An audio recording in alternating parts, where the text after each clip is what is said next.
And to talk more about this London Knights Memorial Cup victory, here's our Director of Scouting, Craig Button. After a long week in Rimouski, it's great to see you, my friend. Easton Cowan's goal in the second period stands as the game winner. In fact, Cowan becomes the first person, Craig, to lead the Memorial Cup in scoring back-to-back seasons. What impressed you the most about the Maple Leafs prospect in the Memorial Cup final?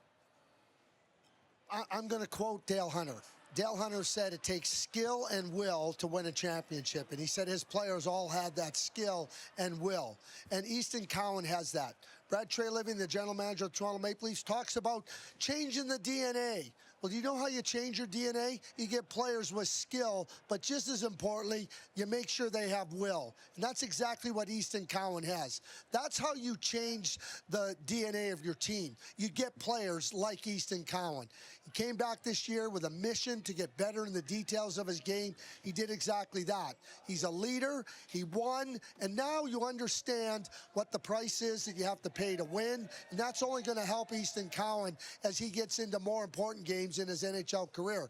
It's also going to help the Toronto Maple Leafs because they need more players like Easton Cowan. Okay, let's talk about this London Knights team, Craig. They lose a heartbreaker to Saginaw in last year's final. Would you call this year's win a bit of a redemption story?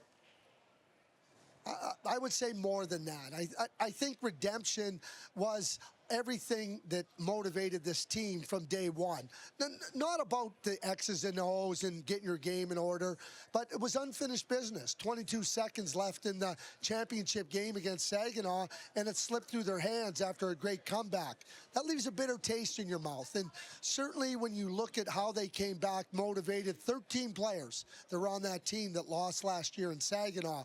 Austin Elliott, who gets on waivers from the Western Hockey League and lands in London, a real key figure on this team.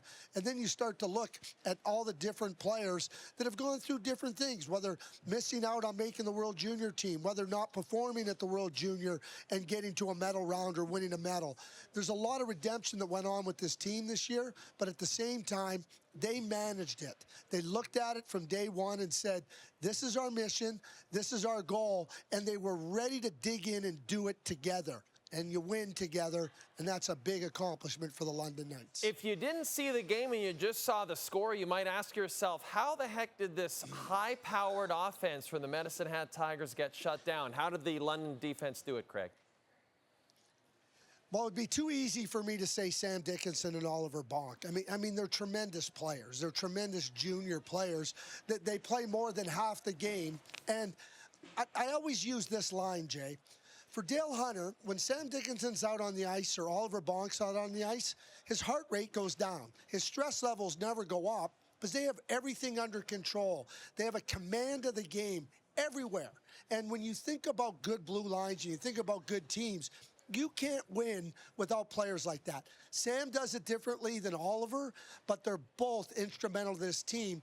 And you add a third player to that, Jared Woolley, who was drafted by the LA Kings last year in the 6th round, another big, strong player that's developed under the tutelage of Dale Hunter and the London Knights. So when you know what defense is about, because defense is about competing and playing hard and digging in. You're not playing for Dale Hunter unless you do those things.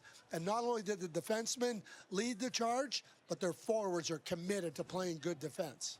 Craig, get home, rest up that voice, because we're going to be chatting with you after Game 1 of the Stanley Cup Final on Wednesday. I can't wait for that. Great chat with you, buddy. Thanks.